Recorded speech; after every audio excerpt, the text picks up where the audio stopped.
Hello everyone, welcome to the Street Crime UK YouTube channel. Thank you for joining us. Please don't forget to like, share and subscribe for more content. Today we look at the Baker Street robbery and how the criminals involved have forever become infamous in their outrageous plans to take what they wanted when they wanted.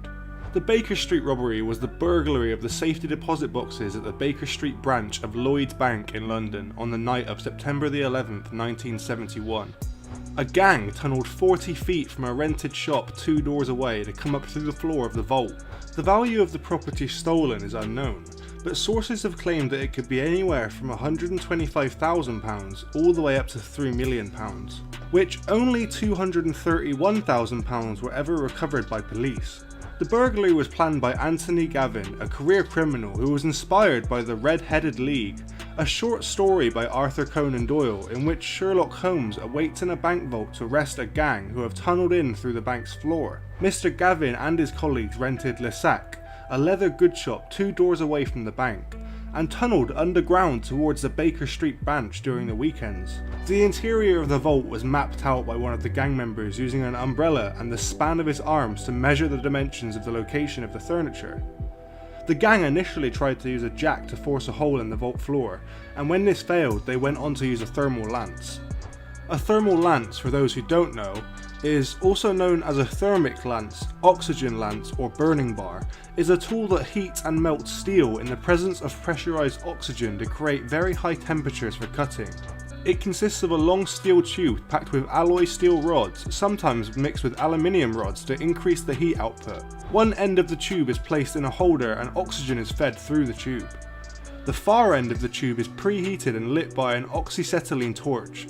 An intense stream of burning steel is produced at the working end and can be used to cut rapidly through thick materials including steel and concrete. The tube is consumed by the process within a few minutes. Often used as heavy-duty demolition tools, the thermic lance is also used to remove seized axles of heavy machinery without damaging the bearings or axle housing.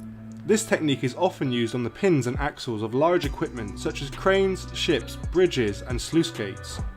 The temperature at which a thermal lance operates varies depending on the environment, but they can be up to 4,500 centigrade or 8,130 Fahrenheit.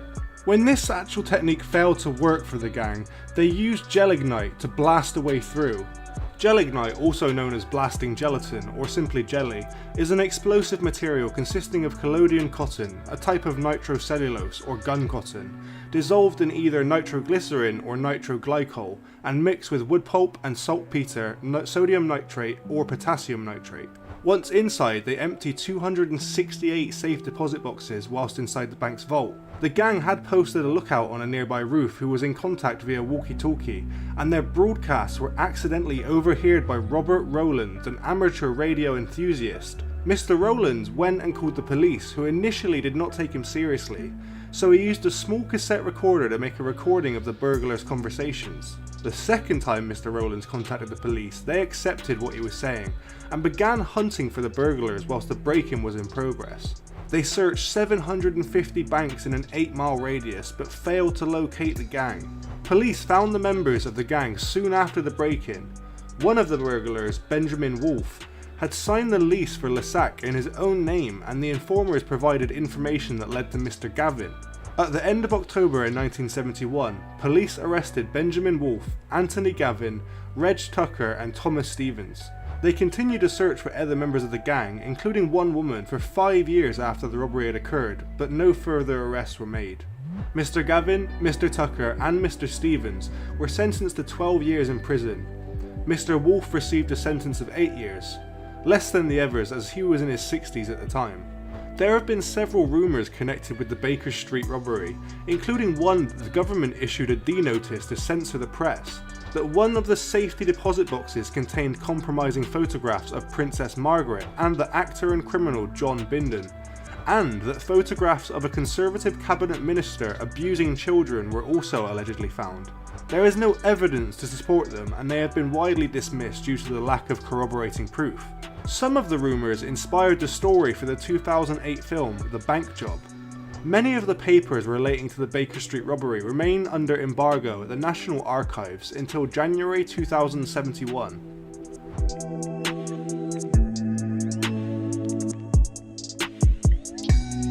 In 1970, Anthony Gavin, a 38-year-old photographer from North London, began planning the burglary of the branch of Lloyd's Bank at 187 Baker Street on the Marylebone district, City of Westminster, London. Mr. Gavin decided to use a nearby premises and tunnel up the floor of the bank. The plan was inspired by The Red-Headed League, a short story by Arthur Conan Doyle. In the story, Sherlock Holmes and Dr. Watson preempt the burglars and are in the vault when they break in. A former army physical training instructor with connections to several career criminals, Mr. Gavin is described by the journalists Tom Pettifor and Nick Summerland as a forceful personality who had the propensity to be physically threatening. According to Paul Lashmar, the head of journalism at the University of Sussex, Mr. Gavin was a member of a gang headed by Brian Reader, who was also involved in the Baker Street robbery. Although Mr. Reader firmly denies that he had any involvement in the events at Baker Street.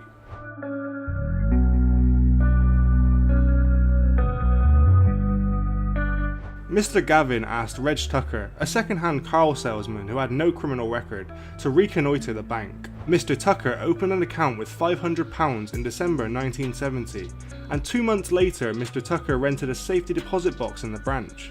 Over the next few months, Mr. Tucker visited his safety deposit box a total of 13 times. Bank practice of the time was for staff to leave customers in private whilst visiting the vault for privacy of their clients. As soon as Mr. Tucker was alone, Mr. Tucker would measure the room using the span of his arms and an umbrella.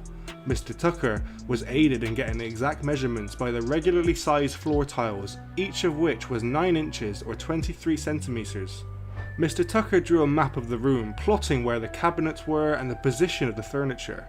Thomas Stevens, another second-hand car salesman with no criminal record, was used to acquire the tools needed for the break-in, including a thermal lance and a 100-ton jack. One of the Reader's friends, Bobby Mills, was employed to be the lookout man for the gang's plan. 2 others were brought in for the job, one of whom was an explosives expert. Another of Mr. Gavin's friends, Mickey Skinny Gervais, a burglar alarm expert, was brought on board, as were 2 men who have never been identified formally, but nicknamed Little Legs and TH. Mr. Lashmar reports that TH was a contact of Detective Inspector Alec Heist, whom Mr. Lashmar describes by reputation the most corrupt yard officer of the 1950s to mid-1970s. The journalist Duncan Campbell described Detective Alec Heist as one of the most active bent police officers from the 1950s to 1970s. In May of 1971, the owners of the leather goods shop Lassac at 189 Baker Street, 2 doors down from the bank, sold the lease of the property for £10,000 to Benjamin Wolfe, a 64-year-old seller of ornaments and knickknacks, and contact of several gang members. The property had a basement that, the group calculated, was at the same level as the bank's vault.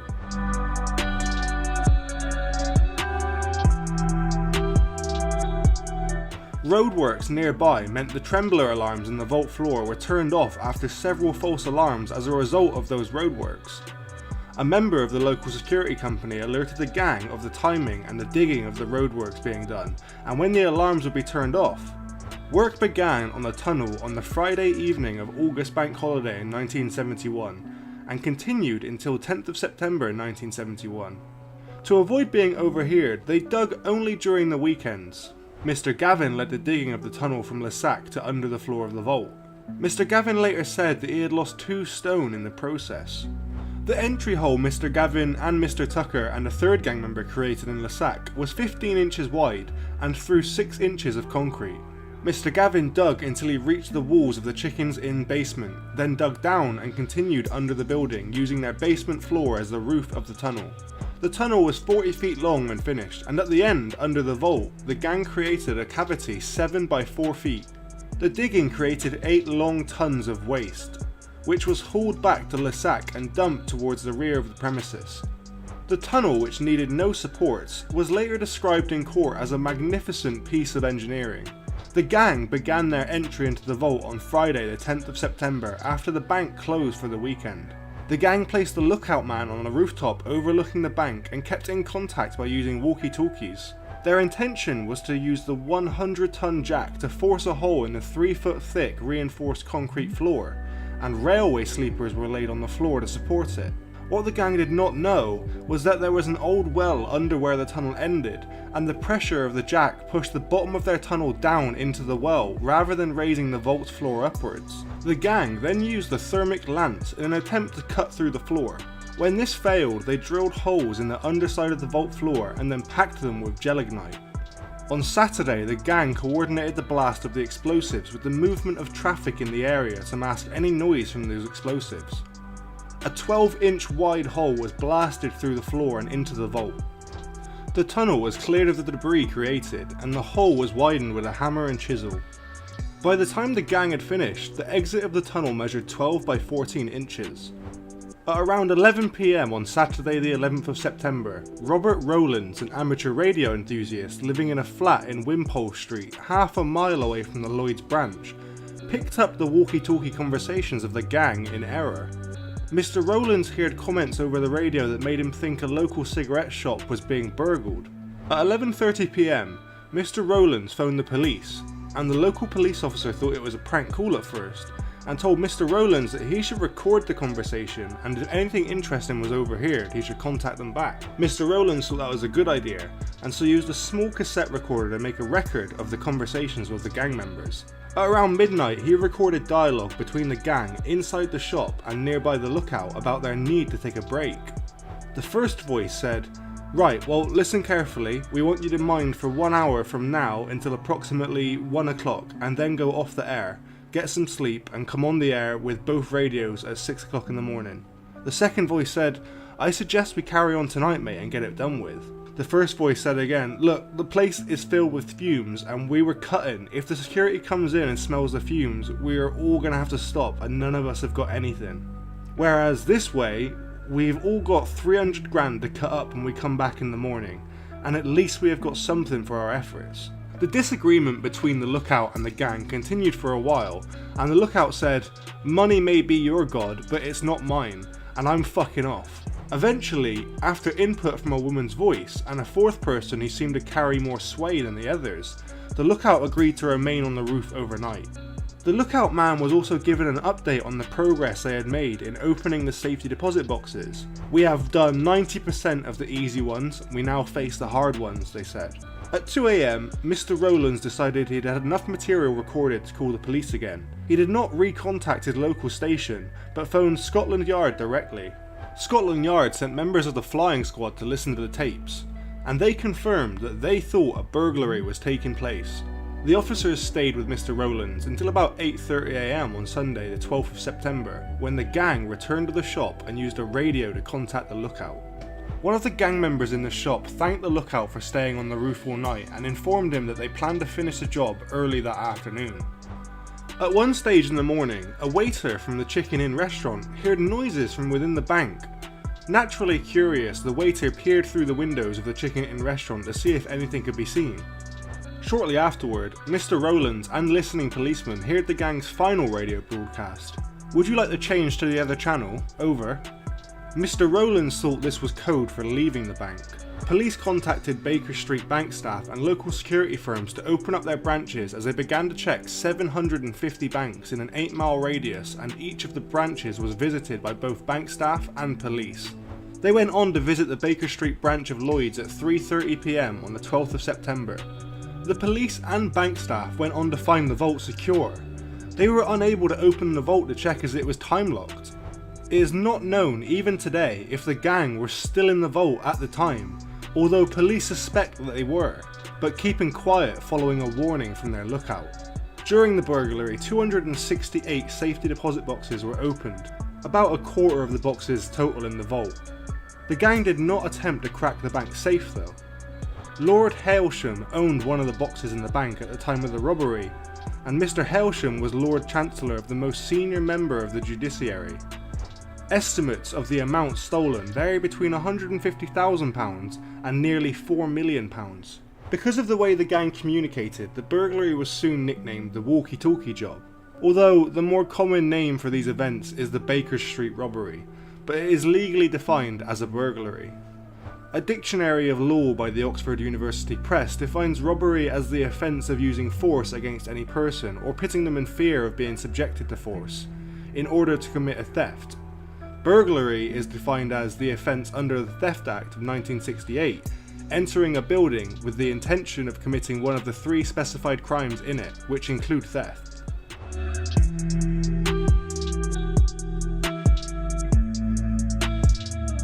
On that morning, bank staff at Baker Street Bank opened the vault and found that they had been burgled.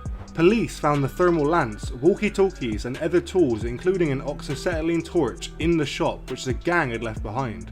800 pieces of evidence were logged and forensically examined after the police had collected everything from the scene. Police announced that they were searching for 4 men and a woman. They thought during the burglary that the woman was acting as a controller, based in a different location to the lookout and the gang. The police later widened their search to include 5 other people. The Baker Street Bank provided the police with the names of 260 safety box owners. 8 owners refused to allow their names to be passed on to the police. This could have been due to what was potentially in those boxes in the bank's vault. Up to 120 detectives worked on the case, organising into 4 teams. 1 examining the scene, 1 contacting the known safety box owners, 1 covering the coordination from the control centre, and 1 team dealing with all external inquiries. The police soon identified Mr. Wolf from the lease documents, and within 4 days the police had a list of likely suspects they were investigating. Informers provided the first names of 2 of the gang members and incomplete details of a pub that had been taken over by another gang member. Police made the connection between a newly acquired pub and Mr. Gavin.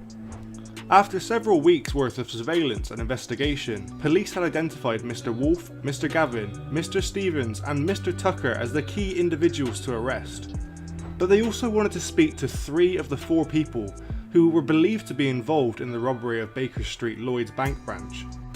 One of those that the police were interested in had been living in France and Italy since October 1971. But there was no extradition treaty agreement in place to request the overseas police to arrange for his return to Britain. Towards the end of October 1971, police surveillance teams saw Mr. Tucker hand over a bag to 2 men, Abdullah Hassan Ganji and his nephew Akbar Muhammad Ali Ganji. Abdullah Hassan Ganji and his nephew Akbar Muhammad Ali Ganji were then arrested and £32,000 of notes were seized. Mr. Wolf, Mr. Gavin, Mr. Stevens and Mr. Tucker was also picked up in the following 2 days and recovered £231,000 that the police had identified as stolen from the vault. After the end of the investigation, Scotland Yard considered prosecuting Mr. Rowlands under the Wireless Telegraphy Act 1967 for listening to unlicensed transmissions, but no charges were ever laid against Mr. Rowlands. Shortly after the case, Lloyd's Bank sent him a cheque for £2,500 to thank Mr. Rowlands for his actions.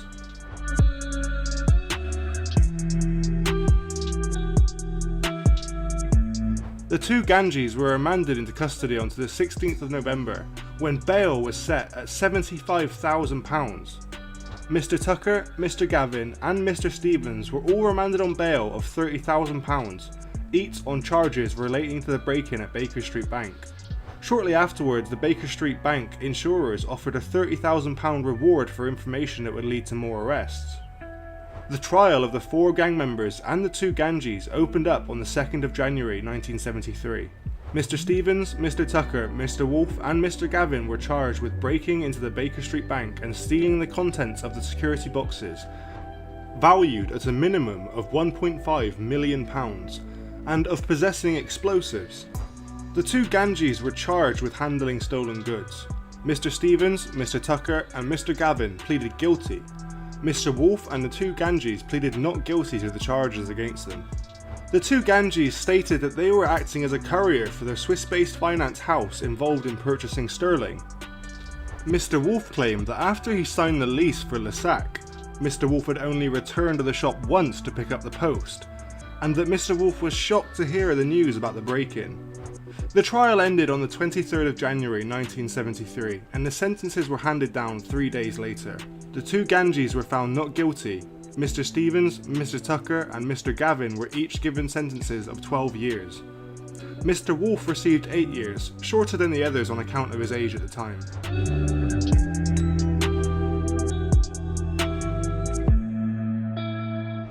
In March 1973, 64 of those whose safety deposit boxes had been broken into went on to sue Lloyds for £500,000. The case opened in the High Court in 1977, by which time there were 138 plaintiffs seeking damages of £660,000. One witness, a retired jeweller, recounted how he identified some of his property by walking around tables on which several items were placed.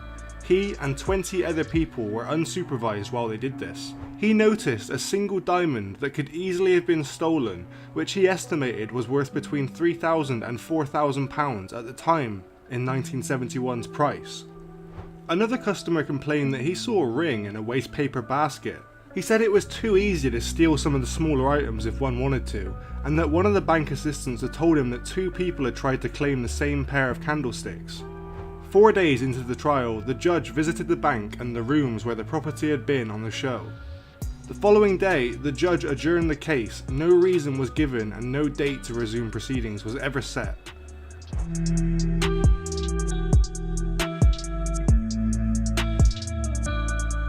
There have been several rumours circulating about the Baker Street robbery, from the toilet at the New Forge Country Club, a sports and social club in Belfast for serving and retired police officers. The PSNI stated it was a stunt that attempted to divert attention away from the Northern Bank robbery, but the claim is dismissed by Duncan Campbell, who wrote no D-notice was ever requested, far less granted. The journalist Graham McLagan observes that there was a news embargo on a Sunday while the burglary was still in progress, but that the events were widely reported over the following days after. Another rumour is that one of the safety deposit boxes contained compromising photographs of Princess Margaret and the actor and criminal John Bindon.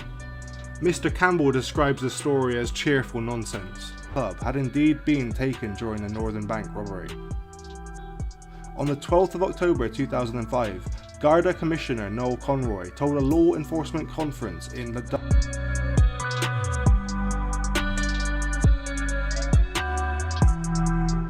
In 1976, James Humphreys, a Soho-based pornographer and strip club owner, alleged those police officers had stolen £1 million worth of gems as their share of the burglary. The following year, Commander Bert Wickstead, a senior officer at Scotland Yard, was appointed to head an inquiry into those allegations and the possibility of corruption within the police. In 2011, the Baker Street robbery, a documentary on the burglary, was broadcast on the History Channel. The programme included an interview with Robert Rowlands and the recordings Mr. Rowlands made of the robbery.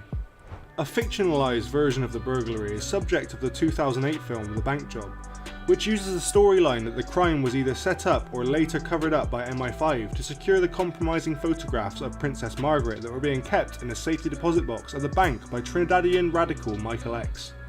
The advertising for the film played up many of the rumours, both fueling and reinforcing them. The gang looted safety deposit boxes of cash and jewellery worth millions and millions of pounds. None of it was recovered, nobody was ever even arrested. The film reveals what was hidden in those boxes. The story involves murder, corruption and a sex scandal with links to the royal family. A story in which the thieves were the most innocent of people involved. The 2015 Hatton Garden safety deposit box burglary bears a close resemblance to the break-in at Baker Street.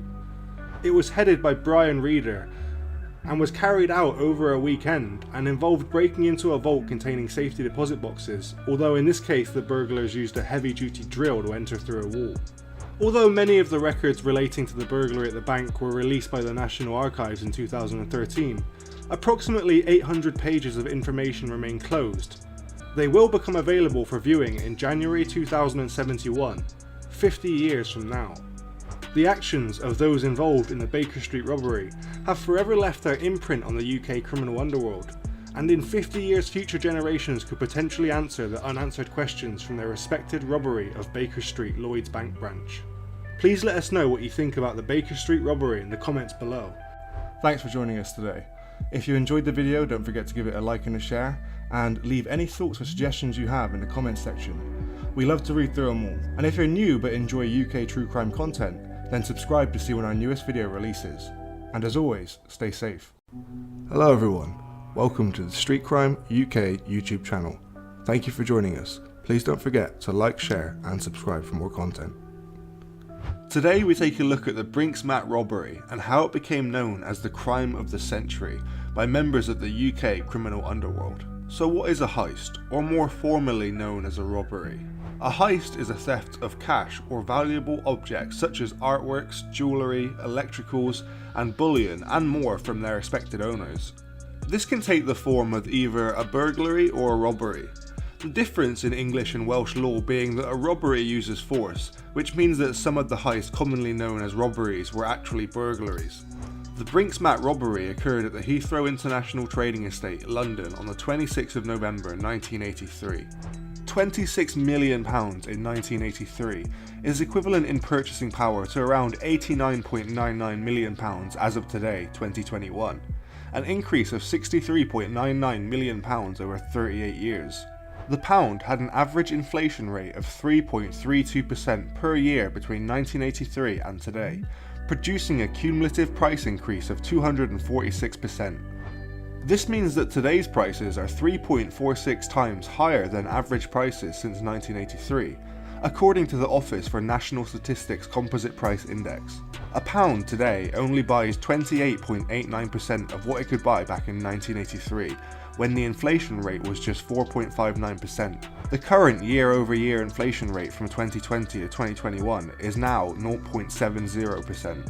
If these numbers hold, £26 million today will be equivalent in buying power to £26 million by 2022. At the time of the Brinks-Mat robbery, £26 million worth of gold bullion, diamonds and cash was stolen from a warehouse. The bullion was property of Johnson Matthey Bankers Limited, which collapsed the following year after making large loans to frauds and insolvent firms to recover the equivalent of what was stolen in bullion. 2 men were convicted, and the majority of the gold has still to this day yet to be recovered. Insurers Lloyd's of London paid out for the losses, and several deaths have been linked to the case of the Brinks-Mat robbery.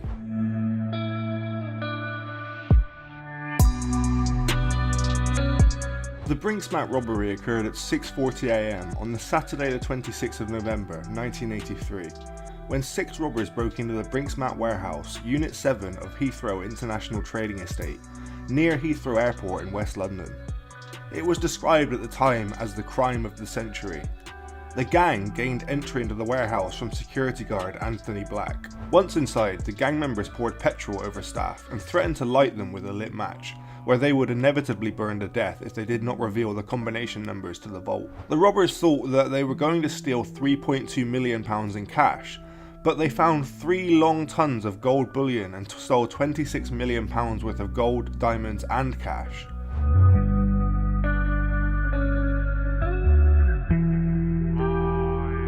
Two days after the robbery, a couple saw a white-hot crucible operating in a garden hut at a neighbour's property near Bath, Somerset.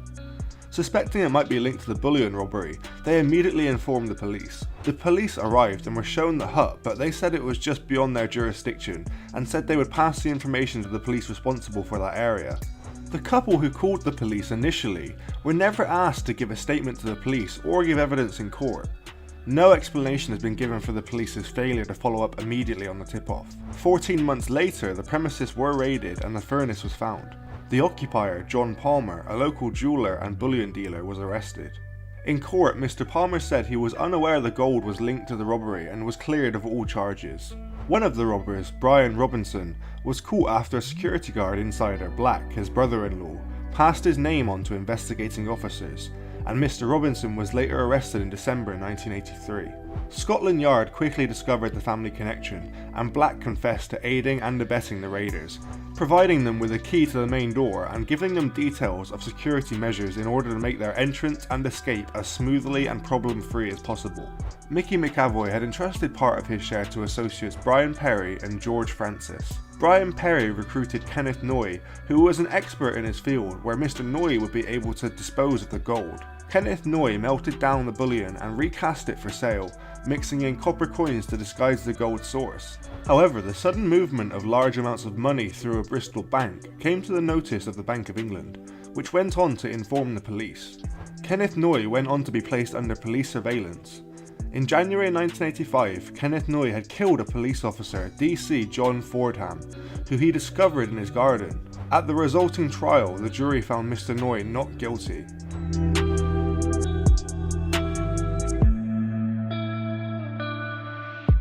Tried at the Old Bailey in December 1984, Mr. McAvoy was sentenced to 25 years imprisonment for armed robbery.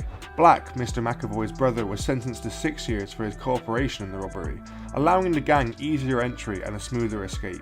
In 1986, Kenneth Noy was found guilty of conspiring to handle the Brinks-Mat gold, fined £500,000 plus £200,000 cost, and sentenced to 14 years in prison. Kenneth Noy went on and served 7 years before being released in '94. George Francis was later murdered, and Mr. McAvoy was thought to be a suspect in Mr. Francis's killing.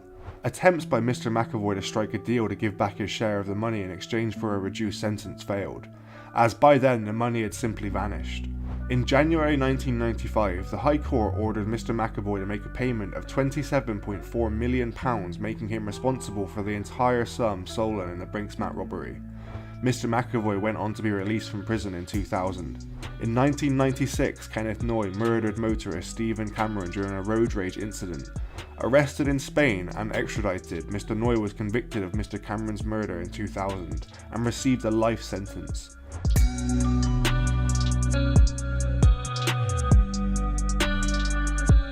Much of the 3 tons of stolen gold has never been recovered, and 4 other robbers were never convicted. In 1996, about half of the gold, the portion which had been melted and recast, was thought to have found its way back into the legitimate gold market, including the reserves of the true owner Johnson Matthey. According to the BBC, some have claimed that anyone wearing gold jewellery brought in the UK after 1983 is probably wearing Brinks-Mat gold.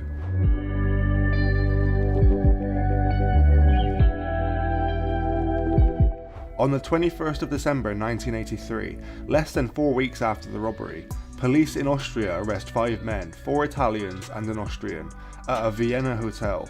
Police also recovered 10 bullion bars bearing the refiner's mark and serial numbers of the bars stolen in the Brinks-Mat robbery.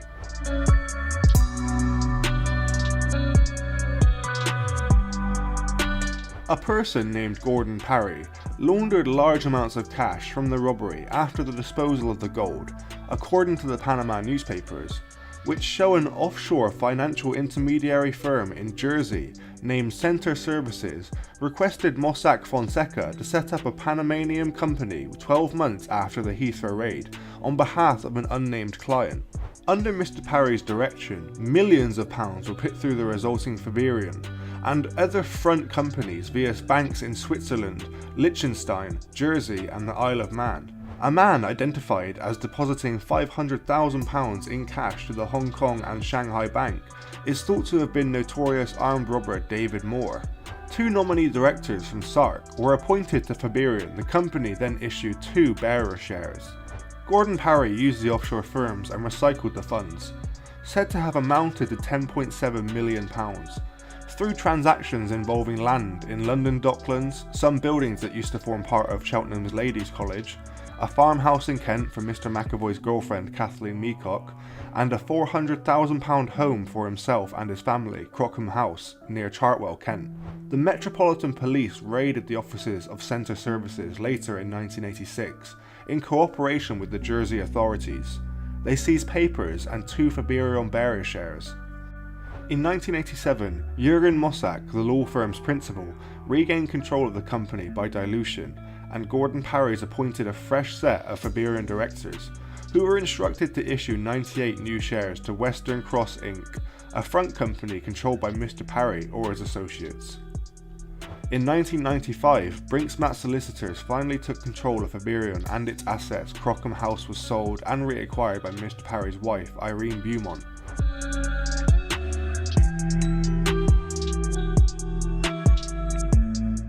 On the 30th of September 1984, less than a year after the Brinks-Mat robbery, the banking and gold trading arm of Johnson Matthey Bankers Limited, collapsed and was taken over by the Bank of England to protect the integrity of the London gold markets.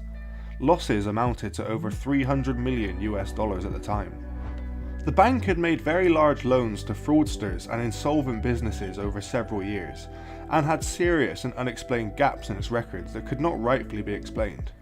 The fraud squad was called in and went on to investigate the bank and certain customers the bank had obtained through its years.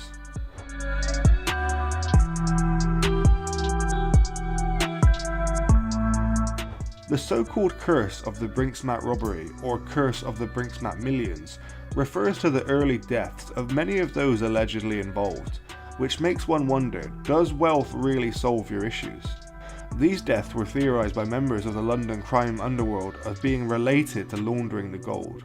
In 1990, the former treasurer of the Great Train robbery, Charlie Wilson, had moved to Marbella in Spain, where Mr. Wilson was suspected of being involved in drug smuggling. Engaged to launder some of the proceeds from the Brinks-Mat robbery, Mr. Wilson lost the investors £3 million, and on the 23rd of April 1990, Mr. Wilson was shot dead. Donald Urquhart was one of the launderers of the proceeds of the Brinks-Mat robbery. Mr. Urquhart was shot dead in January 1993 on Marylebone High Street in central London. The supergrass Kenneth Regan assisted police with information about Mr. Urquhart's murderer. Graham West was subsequently jailed for Mr. Urquhart's killing, as was Mr. West's accomplice Jeffrey Heath, who had planned the murder of Donald Urquhart.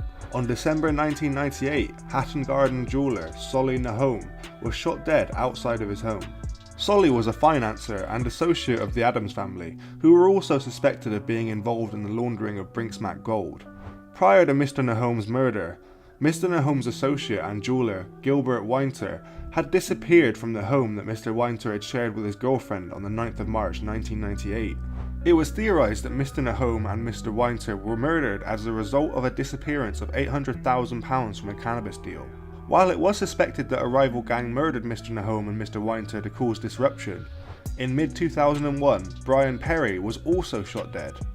On the 14th of May 2003, George Francis was shot dead by John O'Flynn outside Mr. Francis's courier business in Bermondsey. George Francis was a former associate of the Crays, who was believed to be involved in the laundering of the Brinks-Mat gold robbery. Mr. Francis has previously survived an attempt on his life when Mr. Francis was shot in the shoulder near a pub that he ran in Essex in May 1985. After allegedly failing to pay £100,000 to have a jury acquit Lenny Teddy Bear Watkins, who was on trial for the murder of Peter Bennett, a customs investigator who was shot by Mr. Watkins in a struggle, on 24th of June 2015, John Goldfinger Palmer was shot dead. The members of the Brinks-Mat robbery and those who benefited or lost their lives as a result of the quantity stolen will forever be remembered in the UK criminal underworld. Please let us know what you think about the story of the Brinks-Mat robbery in the comments below. We also have videos on our channel about individual criminals that were connected to the Brinks-Mat robbery. Thanks for joining us today. If you enjoyed the video, don't forget to give it a like and a share, and leave any thoughts or suggestions you have in the comments section. We love to read through them all. And if you're new but enjoy UK true crime content, then subscribe to see when our newest video releases. And as always, stay safe. Hello everyone, welcome to the Street Crime UK YouTube channel. Thank you for joining us. Please don't forget to like, share and subscribe for more content. Thanks for joining us. Today we look at one of the biggest heists that has ever took place in the UK, and how crime groups from all around the world came together to pull off one of the most elaborate robberies ever committed in the UK. The City Bonds robbery that took place in 1990 was a heist in which £291.9 million, equivalent value to £670 million in 2019, was stolen in London, England. The carefully planned operation had made it seem at first as if a courier had been mugged on the 2nd of May. Yet City of London police soon realised that it was a much more sophisticated global venture, which ended up involving participants in the crimes such as the New York Mafia, the Provisional Irish Republican Army, and the Colombian drug barons. The robbery took advantage of the existence of the couriers who moved vast sums of money around the City of London in order to ensure liquidity in the UK financial system. The money was in the form of certificates of deposit and HM Treasury bills. These bearer bonds were recovered in different places, including Glasgow, New York, Miami on their way to Peru, and Zurich. In a wide-ranging investigation, the police eventually recovered all but 2 of the 301 certificates, with some of those arrested allegedly turning informant, such as Mark Osborne, who was later found murdered. Patrick Thomas, who allegedly carried out the original theft, was also shot dead. Keith Cheeseman, an extravagant fraudster, was arrested in the UK but skipped bail to Tenerife claiming his life was in danger. Mr. Cheeseman was briefly thought to have been the bony torso. This was an incident in which the partial remains of an unknown male descendant was discovered in the woods near Bolney, southern England in 1991. However, Mr. Cheeseman was then located and arrested in Spain. Mr. Cheeseman was extradited to the US to stand charges of money laundering and received a 6.5-year sentence for his crimes. John Traynor was arrested for mortgage fraud and using the stolen bonds as collateral. He was sentenced to 7 years for handling stolen goods. He escaped jail after a year and a half, but was arrested in the Netherlands in 2010 and extradited back to the UK to serve the rest of his sentence. This robbery was one of the largest in the world's history.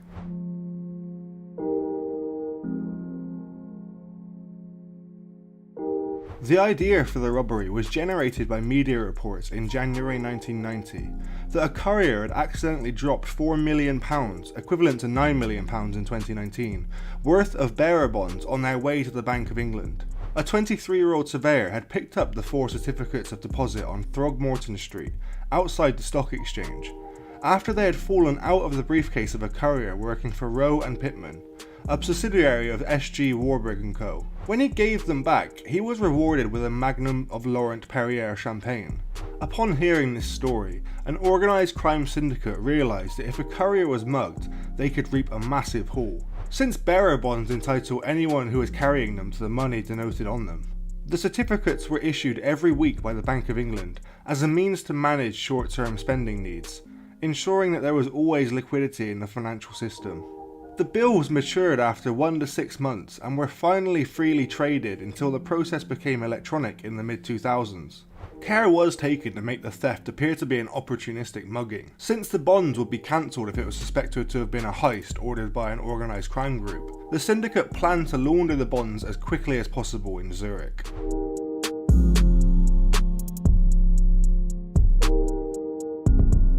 On the morning of the 2nd of May 1990, 58-year-old John Goddard, an employee of financial broker Shepherd's, a subsidiary of Carter Allen, was walking along Nicholas Lane, an alleyway in the City of London. He was carrying 301 certificates, worth £291.9 million, the equivalent to £670 million in 2019, in bearer bonds in a briefcase, of which £121.9 million were certificates of deposit and £170 million were HM Treasury bills. Suddenly a young man in his 20s appeared and mugged Mr. Goddard at knife point. The robber is widely believed to have been Patrick Thomas. At first, it seemed the operation had gone according to plan, despite reports the next day in the Times which declared the heist had gathered a worthless haul and that the perpetrator stands to make not a penny from the crime. The Bank of England was supplying false information to the media on purpose, whilst it had informed the financial institutions worldwide of the serial numbers. The bonds could still be cashed. The Swiss connection was supposed to launder the money, did not work out. Therefore, the criminal syndicate was forced to seek other options in the criminal underworld to try and launder the money. The New York Mafia became interested, since they were already involved in a scheme to launder US bonds in London.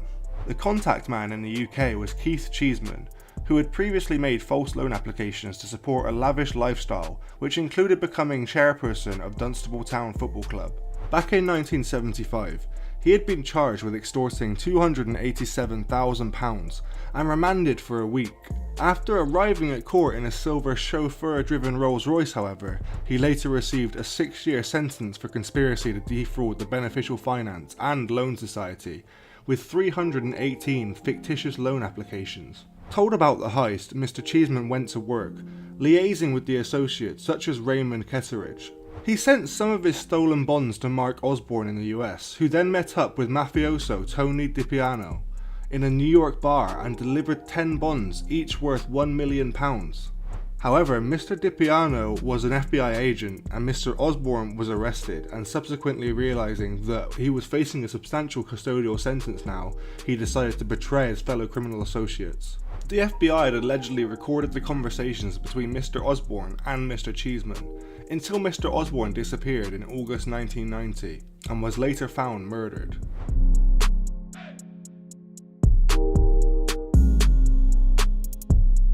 The criminal syndicate in London also came to realise that it had also been infiltrated by an informer, since the City of London police had swiftly begun to recover all the stolen bonds. The police had initially hoped the mugging was no more than an accident and the certificates would be found discarded or just turned up somewhere. Yet the evidence built up that it was a sophisticated plan, and thus Operation Starling was set up. Soon they had reports of a bond turning up in Northern Ireland, and someone tried to deposit a bond at a NatWest bank in Glasgow. In summer 1990, 80 certificates worth £77 million were recovered during an allegedly routine check at Heathrow Airport on a flight that was arriving from Dublin. 3 Irish men were arrested, and Customs stated, "We did not know the bonds were coming in, we just found them by pure chance." In fact, the men had been under surveillance, since one of them was Thomas Coyle, a known fence. Mr. Coyle had quickly acquired 80 of the stolen bonds, and realising their enormous value, had recruited John Gilligan and Jim Danger Byrne to help him sell them. Not being able to shift them in Ireland, they devised a plan to sell them to mafia connections in the US via John Francis Conlon, who had connections to various security agencies and arms dealers, such as Monzer Al-Qassar and Oliver North. The plan was sabotaged at the first stage, when Mr. Coyle, Anthony Rooney and Edward Dunn were all arrested at Heathrow. The bonds were discovered in Mr. Rooney's luggage, and all 3 men maintained their innocence. But when the case came to trial at Knightsbridge Crown Court, all 3 were released on technicalities. Mr. Coyle later brought a racehorse which he named 77 mil. Operation Starling retrieved £80 million worth of bonds in Cyprus, and other raids occurring in the Netherlands, Scotland, Singapore and West Germany. A link to the Provisional Irish Republican Army was revealed in September 1990 when a man left a package at the Aero Peru offices in Miami to be delivered to Lima in Peru. A search by US Customs revealed the package contained £71 million in stolen bonds, which the IRA was attempting to trade with the Colombian drug barons in exchange for money and narcotics. The smugglers had hidden the bonds in 2 Miami phone books. Raymond Ketteridge was arrested with another man and charged with handling £70 million in stolen bonds, only to see his prosecution dropped in London in July 1991. He later won his battle of extradition from Cyprus to US in 1994. He had been facing charges of money laundering based on the heist.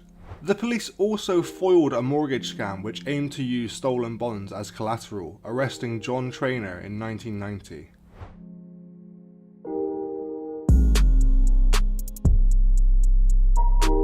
Thomas lived on the Turnham Road Council Estate in Brockley, South London, with his stepsister and her family. He presented himself as merely being an ordinary person on the estate, whilst being involved in criminal enterprises such as drug dealing and robbery. When he and David Somerville were caught red-handed cutting up 1 kilo or 2 pounds of cocaine in March 1991, they were remanded to Belmarsh Prison. Then he managed to convince the jury that his co-defendant was responsible for the £30,000 haul of cocaine, and thus was acquitted, while Somerville received a 7-year sentence. Career criminal Jimmy Tippett Jr. writes in his autobiography Born Gangster that Patrick Thomas showed him the bonds in a toilet cubicle soon after robbing Mr. Goddard. Mr. Tippett was arrested in relation to the robbery, but had his charges dropped before court. According to Mr. Tippett, he had been drinking with Mr. Thomas earlier in the evening of the 28th of December, and they then became separated when Mr. Thomas refused to be searched by a bouncer because he was carrying a gun. In the early morning of 29th of December 1991, after hearing a scuffle and a bang on the front door, Mr. Thomas's stepsister found him lying on the ground with a gunshot wound to the head. He died from his injuries as she called for an ambulance. At first, police believed that Mr. Thomas had been killed by friends of Mr. Somerville, but it soon became clear that Mr. Thomas was involved in other serious organised crimes, since he had assorted building society accounts with over £150,000 in them, and he was eventually connected to the bonds robbery as a suspected mugger.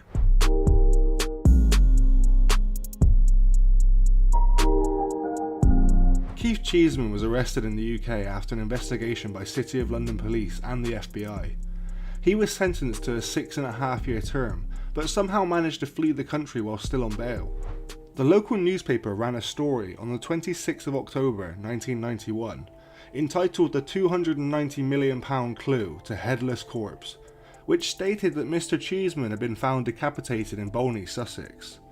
However, the bony torso was not Mr. Cheeseman, as he was in fact actually on the run, hiding in Tenerife. A man who had stopped to urinate on his way home after a walk found the body in a wooded area, wrapped up in a carpet with neither head or hands attached to his body. The body was laid to rest in 1994, but then dug up again in 2009 for extended forensic testing, which suggested the man was from Bavaria in Germany, and had spent about a year in the UK before his murder. A German fraudster was identified as living nearby in Haywards Heath at the time, but police investigations have never linked him to the crime in any way. As of today, the corpse, or Bornley torso, is still unidentified. After his arrest in Spain, Mr. Cheeseman was extradited to the United States, where he faced more charges related to a conspiracy to launder £392 million in stolen bonds, including the £292 million that had been obtained in London. Mr. Cheeseman claimed he had skipped bail in fear of his life and pled guilty, admitting that he had processed £16 million in bonds. Judge Robert W. Sweet sentenced him to the maximum available term of 6.5 years because he had attempted to evade justice and also because of his extensive criminal past. Mr. Cheeseman had been involved in another fraud scheme, one in which he had seduced a supervisor of a financial services company. He rented her a luxury apartment, and they conspired to transfer £8 million of the company's money into an offshore account. This was before the two were arrested by the City Fraud Squad.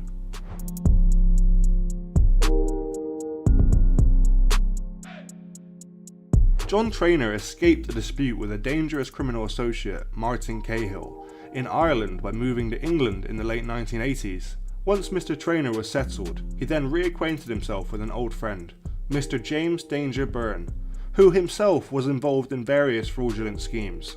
The two men attempted to join forces with Mr. John Francis Conlon to set up a new venture in which they would attempt to use some of the stolen bonds as collateral investment for a mortgage from a Swiss bank.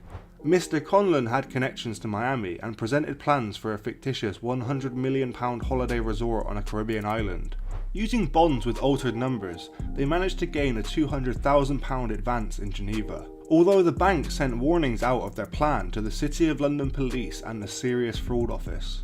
When the courier returned to pick up the rest of the mortgage, the bank told him to wait whilst they sorted everything out, so he called Mr. Traynor and explained what was happening. Mr. Traynor was sitting on a street near Bayswater Road in London waiting. As the courier and Mr. Traynor spoke, the police swooped in on both England and Switzerland in synchronisation. They were both arrested. Mr. Traynor was charged with handling stolen goods and received a 7-year sentence for his part in the crime. Mr. Traynor went to jail in July 1990 and once inside quickly began planning his escape. After a while of being incarcerated and as a reward for good behaviour, he was transferred from HM Prison Wandsworth to HM Prison High Point in Suffolk.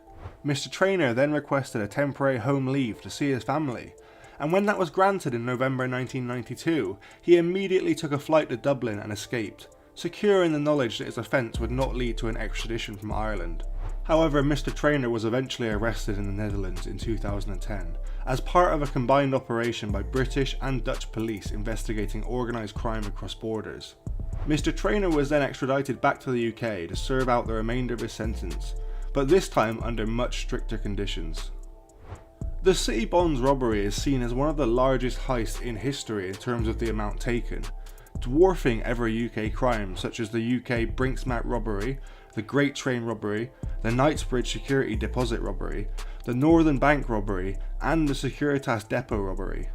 Globally, it is however eclipsed by the 2003 robbery of almost $1 billion, the equivalent to $1.4 billion in 2020, from the Central Bank of Iraq by Qusay Hussein, the son of Saddam Hussein. The police ultimately recovered all but 2 of the 301 certificates that were stolen in the City Bonds robbery. The Bank of England continues to use the bond system to protect financial liquidity, but the last paper bills were produced in September 2003, when the entire process became electronic. The City Bonds robbery and the effects it had will never be forgotten about in the UK criminal underworld. What would you do if you found a piece of paper that was worth millions of pounds? Let us know in the comments below. Thanks for joining us today. If you enjoyed the video, don't forget to give it a like and a share, and leave any thoughts or suggestions you have in the comments section. We love to read through them all.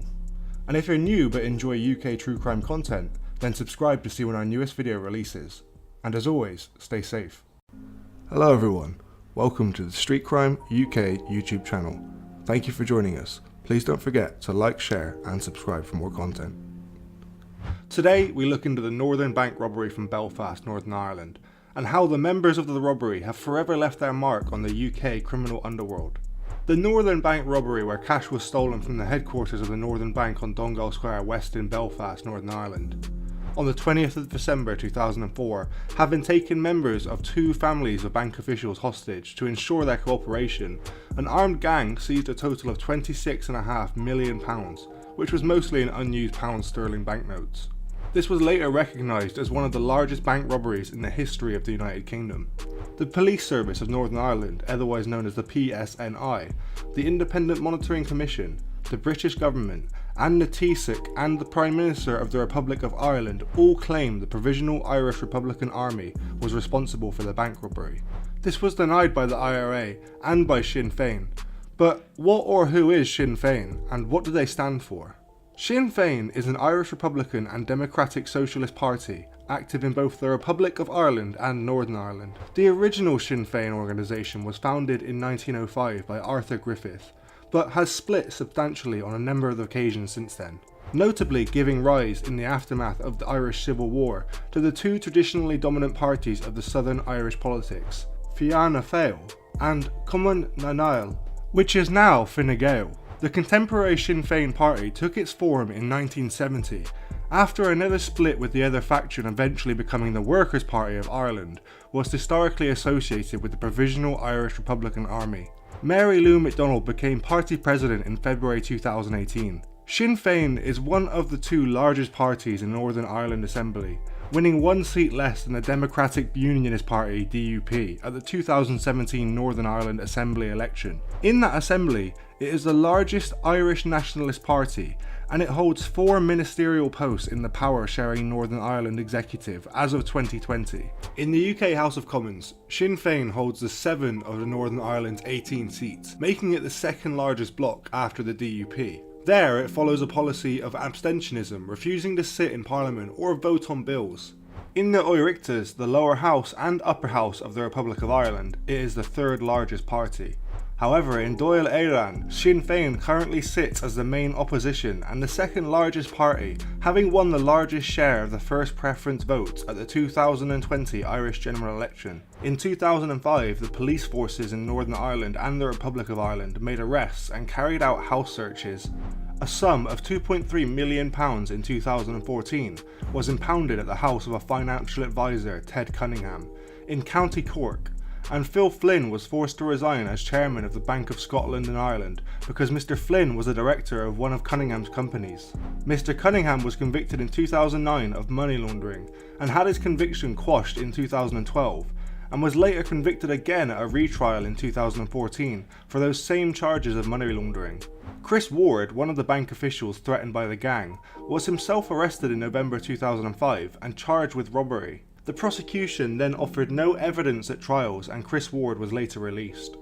The robbery adversely affected the Northern Ireland peace process going on at the time, and as a result it caused a hardening of relationships between the Taoiseach Bertie Ahern and the Sinn Féin representatives Gerry Adams and Martin McGuinness. Although Mr. Cunningham and several others were eventually convicted of crimes uncovered during the investigation, nobody has ever been held directly responsible for the Northern Bank robbery. The police investigation is still open and the case remains unsolved today.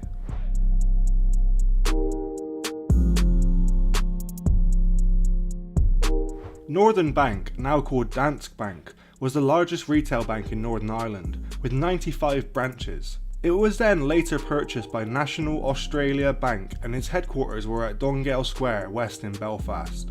It was one of 4 banks in Northern Ireland permitted to print its own banknotes, in denominations of £5, £10, £20, £50 and £100 banknotes.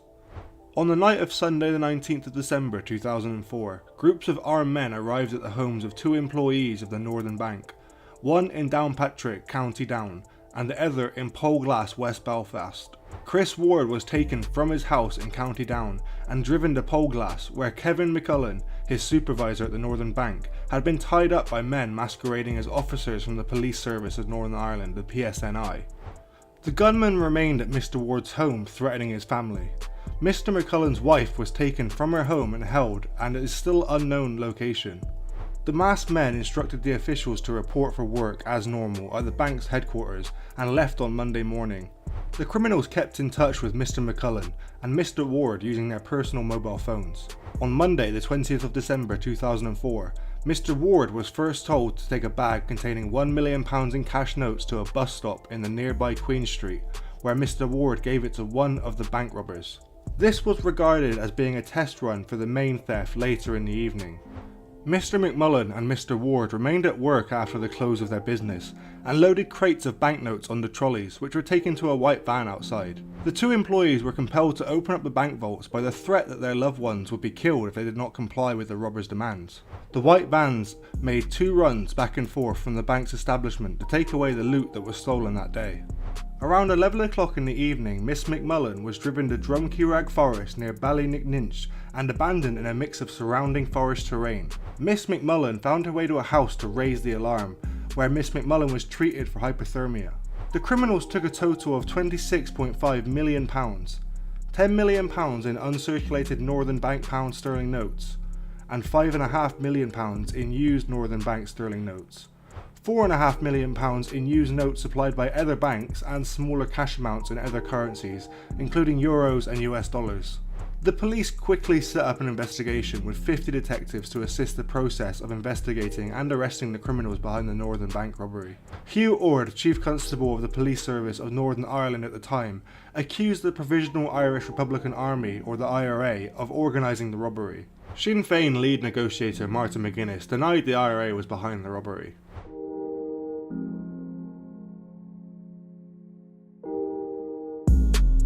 Although the Police Service of Northern Ireland initially refused to be drawn in as to who may be involved, a number of commenters, including journalist Kevin Myers, writing in the Daily Telegraph, quickly blamed the IRA for their alleged involvement in the bank robbery. One senior police officer quoted in the Guardian newspaper was saying, "This operation required great expertise and coordination, probably more than the loyalist gangs possess." On the 23rd of December 2004, the Irish Times ran a front-page story on the Provisional IRA's denial of involvement in the bank robbery, and on the same day refused to print a column by Kevin Myers which said the Provisional IRA was responsible for the robbery. Mr. Myers was reported to be shocked by the spiking of his news column stating the involvement of the IRA. Some 2 weeks later, the Irish Times newspaper printed a report that there may be, after all, a nationalist connection in the bank robbery. On the 7th of January 2005, the Chief Constable of the PSNI, Hugh Ord, issued an interim report in which Mr. Ord blamed the Provisional IRA for the bank robbery as well. The British government concurred with Mr. Ord's assessment, as did the Independent Monitoring Commission, who is the body appointed by the British and Irish governments to oversee the Northern Ireland ceasefires. Sinn Féin, however, denied the Chief Constable's claim, saying IRA had not conducted the raid and that Sinn Féin officials had not known or sanctioned the bank robbery. Martin McGuinness is a leading Sinn Féin negotiator and said that Mr. Ord's accusation represented nothing more than politically biased allegations. This is more to do with halting the process of change in which Sinn Féin has been driving forward, despite anything that has happened at the Northern Bank. But on the other hand, Bertie Ahern, the Irish Taoiseach, said that an operation of this magnitude had obviously been planned at a stage when I was in negotiations with those that would know the leadership of the provisional movement. The Independent Monitoring Commission recommended that Sinn Féin was fined for authorising the heist and remarked in the report that the leadership and rank and file of Sinn Féin need to make the choice between continued association and support for the PIRA criminality and the path of an exclusively democratic political party. The Provisional IRA issued a 2-line statement on the 18th of January 2005, which denied any involvement in the robbery. The IRA has been accused of involvement in the recent Northern Bank robbery, and we were not involved. Despite this denial from the Provisional IRA, it was widely believed in Northern Ireland, especially in unionist circles, that the IRA was responsible. Commenters in the UK newspapers speculated that the heist had been intended either to secure a pension fund for IRA active service members or to support Sinn Féin's electoral campaign. In February 2005, the Irish Minister for Justice, Michael McDowell, accused Gerry Adams, who was the Sinn Féin MP for Belfast West, Martin McGuinness and Martin Ferris, who were also part of Sinn Féin MP for Kerry North, of not only being IRA members, but leading it from their positions on the IRA Army Council.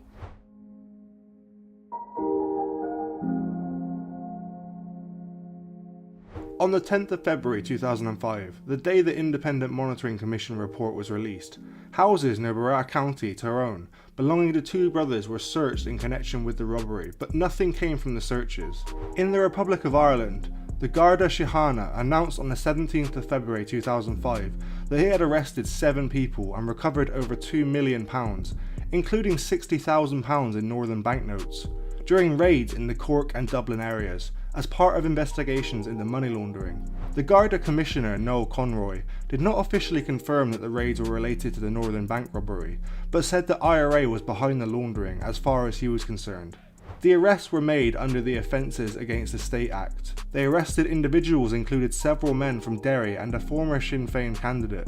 3 men were arrested at Heuston Station in Dublin, and Don Bowman was alleged to have been carrying €94,000 that are hidden in a box of Daz washing powder. Mr. Bowman was later convicted of membership of the IRA in 2007, receiving a 4-year jail sentence. The judge said his conviction gave no indication as to his guilt regarding other matters such as the Northern robbery. At a house owned by financial advisor Ted Cunningham in Ferran, County Cork, £2.3 million was impounded after being discovered hidden in compost. Mr. Cunningham and his wife were taken in for further questioning. Phil Flynn, who was the chairman of the Bank of Scotland at the time, a former Sinn Féin vice president and an advisor to the Taoiseach, told the police that he was a non-executive director of Chesterton Finance, a company owned by Mr. Cunningham and not owned by Phil Flynn. In consequence, Mr. Cunningham's home and offices were raided, and Mr. Cunningham went to resign his positions pending the results of the inquiries. The next day, on the 18th of February, the police arrested a man who had been reported to be burning sterling banknotes in his back garden. The man was released without charge, but eventually convicted again in 2009 for possession of 200 rounds of ammunition for a Kalashnikov rifle found in his loft when the house was raided. Another man in Cork handed in £175,000, saying that Mr. Cunningham had given it to him to look after. In a separate incident on Saturday the 19th of February 2005, the PSNI confirmed that it had recovered 50 grand in unused Northern banknotes from the toilet at the New Forge Country Club, a sports and social club in Belfast for serving and retired police officers. The PSNI stated it was a stunt that attempted to divert attention from the Northern Bank robbery. But the robbery investigation was still going very thoroughly by the police. It was later confirmed that the cash sum of £50,000 found at the club had indeed been taken during the Northern Bank robbery. On the 12th of October 2005, Garda Commissioner Noel Conroy told a law enforcement conference in Dublin that Mr. Conroy was satisfied that the money recovered in Cork in February earlier in the year came from the Northern Bank robbery. In November 2005, the PSNI arrested 5 men, 2 in Kilcoo, County Down, and 1 each in Belfast, Dungannon and Collis Island. In protest, crowds started to take to the streets and block the road between Castlewellan and Newry near Kilcoo, with violence and the burning out of local vehicles. Hugh Orr defended the police action as proportionate, while Sinn Féin MP Michael Gildnew claimed the raids were part of a political stunt. A man from Kilcoo was charged with robbery, hostage taking and possession of a firearm or an imitation firearm. The individual arrested in Dungannon was named Brian Arthurs, a member of Sinn Féin and a brother of Declan Arthurs, an IRA volunteer killed back in 1987. The man from Collis Island was charged with making false statements to police in relation to a white Ford Transit van allegedly used in the Northern Bank robbery. By the end of 2005, the police's investigations had resulted in a total of 13 arrests and 22 searches. All charges against the men from Kilcoo and Collis Island were dropped by the Public Prosecution Service in January 2007. Hugh Ord described the developments as a setback.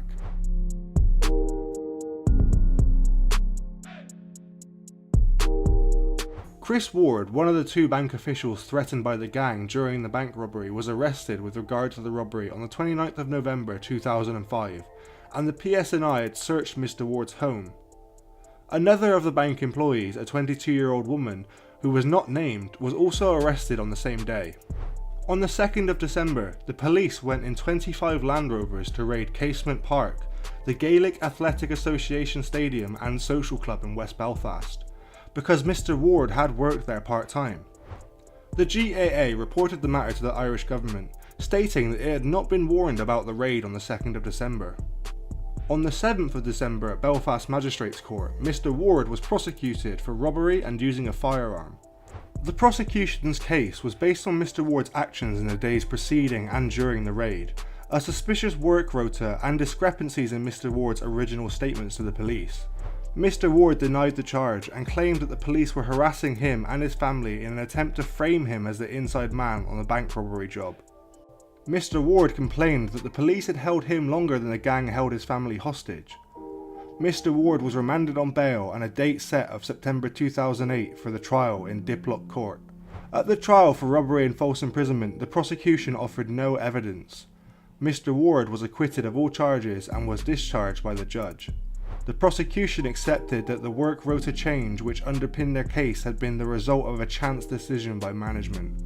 Mr Ward's defence lawyer claimed he had been the victim of a Kafkaesque farce from the treatment from the police and his family.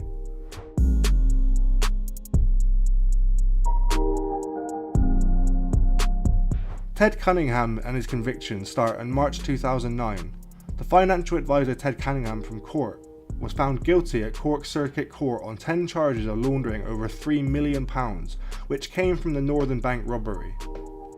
In March 2009, financial advisor Ted Cunningham from Cork was found guilty at Cork Circuit Court on the 10 charges of laundering over £3 million, which came from the Northern Bank robbery. Ted Cunningham was remanded into custody and later received a sentence of 10 years imprisonment. Mr Cunningham's son was also convicted on 1 count of money laundering. When Mr Cunningham Sr. appealed his conviction, it was quashed by the Court of Criminal Appeals in May 2012. The Court of Criminal Appeal viewed the warrant used to search Mr Cunningham's house as invalid because it had been issued by the senior Garda officer in charge of the investigation, as permitted by Section 29 of the Offences Against the State Act, a state of affairs which the Supreme Court had recently found to be repugnant to the Constitution of Ireland. The court went on to order a retrial on 9 of the 10 original counts of money laundering against Mr Cunningham. It directed that the 10th, relating to a sum of money allegedly found in Mr Cunningham's home, was not to be retried. Mr Cunningham was remanded into custody with the possibility of bail. At the retrial in February 2014, Ted Cunningham pleaded guilty and received a 5-year suspended sentence on 2 counts of laundering about £275,000. Mr Cunningham avoided imprisonment on account of his bad health and promised to resign from the Chesterton Finance. The sum of £2.985 million and €45,000 that had been impounded during police raids were forfeited to the state.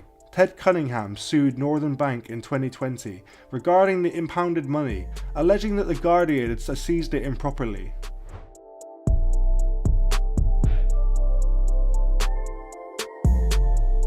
The old Northern Bank's £20 note, which was taken out of circulation in March 2005 as a direct result of the robbery at the Northern Bank. The Northern Bank announced soon after the robbery that it would replace its £10, £20, £50 and £100 notes. The new banknotes would have different colours, new logos and altered serial numbers upon being printed. By March 2005 it had done so, meaning that the uncirculated banknotes which had been stolen would be hard to spend, if not impossible. This still left the £4.5 million in notes from other banks and £5.5 million in old used Northern Bank notes, which were untraceable. After the Good Friday Agreement of 1998 had provided a tentative ending to the Troubles, the political situation in Belfast remained tense. By the end of 2004, the different parties in Northern Ireland peace process were reaching an agreement, but at a meeting on the 8th of December at which Bertie Ahern, Tony Blair and Gerry Adams and Martin McGuinness were present, the Sinn Féin representative refused to promise that the Provisional IRA would stop its criminal activity going forward. Less than 2 weeks later, the Northern Bank robbery again inflamed tension since. Despite the denials of Sinn Féin, the IRA was blamed by Mr Ahern and Mr Blair for the robbery. In 2005, the UK Secretary of State for Northern Ireland, Paul Murphy, remarked that I cannot hide my own judgment that the impact of this is deeply damaging. Mark Durkan, leader of the Irish Nationalist, Social Democratic and Labour Party, condemned the IRA as a criminal enterprise. The IRA rejected and condemnations from Gerry Adams stating that the IRA statement is obviously a direct consequence of the retrograde stance of the two governments. It is evidence of a deepening crisis and I regret that very much. Leaked US communications revealed that Bertie Ahern suspected Gerry Adams and Martin McGuinness had known about the Northern Bank robbery, and this made Mr. Ahern's attitude towards them become more strained and untrusting. The Garda's surveillance had recorded Mr. Adams meeting with Ted Cunningham before the Northern Bank robbery had taken place. Alongside the murder of Robert McCartney, the robbery caused the US government to block fundraising for Sinn Féin in the United States in March 2005. The ban was later dropped in November 2005, just 8 months later. The Belfast Telegraph reported that in 2015, 2 murderers were linked to the Northern Bank robbery as part of an international IRA row over the proceeds. Gerard Davison was shot dead in May and Kevin McGuigan was subsequently killed in August. When Gerry Adams denied that the IRA was involved in any way, shape or form, the Ulster Unionist Party, the UUP, announced that it could not share power with Sinn Féin any longer and withdrew from the coalition governing Northern Ireland. Bobby Storey was arrested and released without charge regarding the murder of Mr. McGuigan. Mr. Storey had been accused under parliamentary privilege in the House of Commons of the United Kingdom by Ulster Unionist Party Member of Parliament David Burnside of being the planner of the Northern Bank robbery. In 2014, the former head of the Assets Recovery Agency commented that he believed the IRA was still struggling to launder some of the £26 million taken in the robbery, owing to the size of the haul. Former IRA bank robber Ricky O'Rourke published a work of fiction in 2018 entitled Northern Heist, about a Belfast bank robbery which bore strong resemblances to the Northern Bank robbery as we know it now. As of 2018, the Northern Bank robbery remained one of the largest in the history of both the United Kingdom and the Republic of Ireland, and no person or organisation has ever been held directly responsible. Who and what do you believe to be the primary source behind the Northern Bank robbery? Let us know what you think about the Northern Bank robbery, and if you believe the IRA did in fact commit this now infamous bank robbery or not. Thanks for joining us today. If you enjoyed the video, don't forget to give it a like and a share, and leave any thoughts or suggestions you have in the comments section. We love to read through them all. And if you're new but enjoy UK true crime content, then subscribe to see when our newest video releases. And as always, stay safe.